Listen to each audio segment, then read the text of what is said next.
আসসালামু আলাইকুম, আমি শেফ আনোয়ারুর রহমান। কী ভাবছেন এটি হালুয়া? মোটেও না, এটি জিঞ্জার গার্লিক পেস্ট। এমন সাদা ধবধবে জিঞ্জার গার্লিক পেস্ট বানাতে আমার সাথেই থাকুন। এজন্য আমি নিয়েছি 100 গ্রাম গার্লিক, 100 গ্রাম জিঞ্জার, পানি 50 ml, সয়াবিন অয়েল 15 থেকে 20 ml।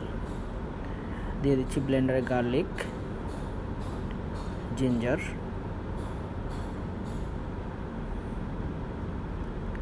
পানি,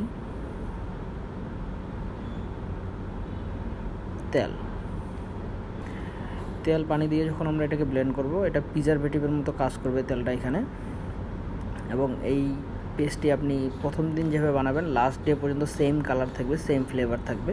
আমরা অনেক সময় দেখি রান্না করতে গেলে আমাদের জিঞ্জার গার্লিক পেস্টের কালার চেঞ্জ হয়ে যায়, ব্লু হয়ে যায়, একটা স্মেল আসে।